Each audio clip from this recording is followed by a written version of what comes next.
Your friend invites you to a dinner you can't really afford. The old move is to make up an excuse, a headache, a prior commitment, anything but the truth. But lately, a growing number of people are doing something different. They're just saying it. I can't. That's not in my budget right now. And strangely, it's working better than the excuse ever did. This is called loud budgeting, and it might be one of the most psychologically clever money trends to come out of social media in years. Not because it's a clever way to save, because of what it quietly exploits about how your brain actually keeps promises. The trend was coined by comedian and creator Lukas Battle in a video posted in late 2023. He described it as the opposite of quiet luxury. Quiet luxury was about spending a lot of money while looking understated about it. Loud budgeting flips that completely. Instead of hiding how much you spend, you talk openly about how much you don't. You turn down the expensive dinner and you say exactly why. You tell your friends you're saving for a house or paying off a credit card, and you let that be part of the conversation instead of a secret. Why does saying it out loud actually change anything? Here's where it gets interesting. According to a recent Wallet Hub survey, around 1 in 5 Americans exceed their monthly budget, not because they don't know their numbers. Most people who overspend can tell you exactly what they earn and exactly what they owe. The gap isn't information, it's follow-through. And that gap is exactly what loud budgeting is built to close. Economist Dean Karlan has spent years studying something called commitment devices, tools people use to bind their future selves to a decision made in the present. In one of his best-known studies, Karlan worked with a rural bank in the Philippines to offer customers a savings account that restricted withdrawals until a specific goal was reached. Customers weren't forced to open it.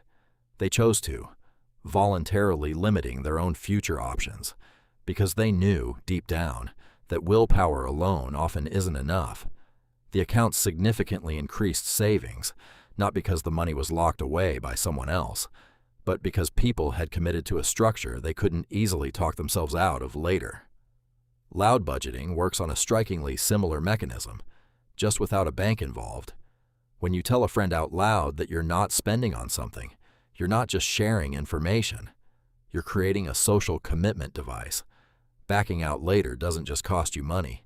It costs you consistency in front of someone who heard you say it. That's a very different kind of pressure than the quiet, private guilt of blowing a budget nobody else knew about. This connects to something psychologist Solomon Asch's research touched on decades earlier, and something social psychologist Leon Festinger formally named in 1954, social comparison theory. Humans constantly measure themselves against the people around them, often without realizing they're doing it. For most of modern consumer culture, that comparison has worked against saving money. You see what others have, and you feel pressure to match it. Loud budgeting is one of the first mainstream trends to flip that exact mechanism in the opposite direction. Instead of comparing spending, people compare restraint. Instead of feeling embarrassed for saying no, you start to feel a strange kind of pride in it. Think about how unusual that actually is. For most of financial history, money has been one of the most taboo topics in ordinary conversation. People will discuss their relationships, their health, even their political opinions more freely than their salary or their debt. That silence isn't neutral. It has a cost. When nobody talks about their financial limits, everyone quietly assumes they're the only ones struggling to keep up, and that assumption pushes people toward spending they can't actually afford, just to avoid looking like the exception. Loud budgeting breaks that silence, and in doing so, it removes a very specific kind of social pressure. Once you know your friend is also skipping the expensive weekend trip to hit a savings goal, saying no yourself gets dramatically easier. You're no longer the odd one out. You're part of a shared, visible standard. There is a real risk worth naming, though.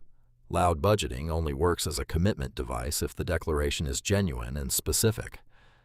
Vaguely saying you're trying to save money carries almost none of the psychological weight of naming an exact goal, a timeline, or a number out loud to someone who will actually remember you said it.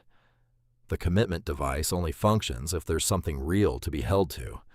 An empty statement is just a comment.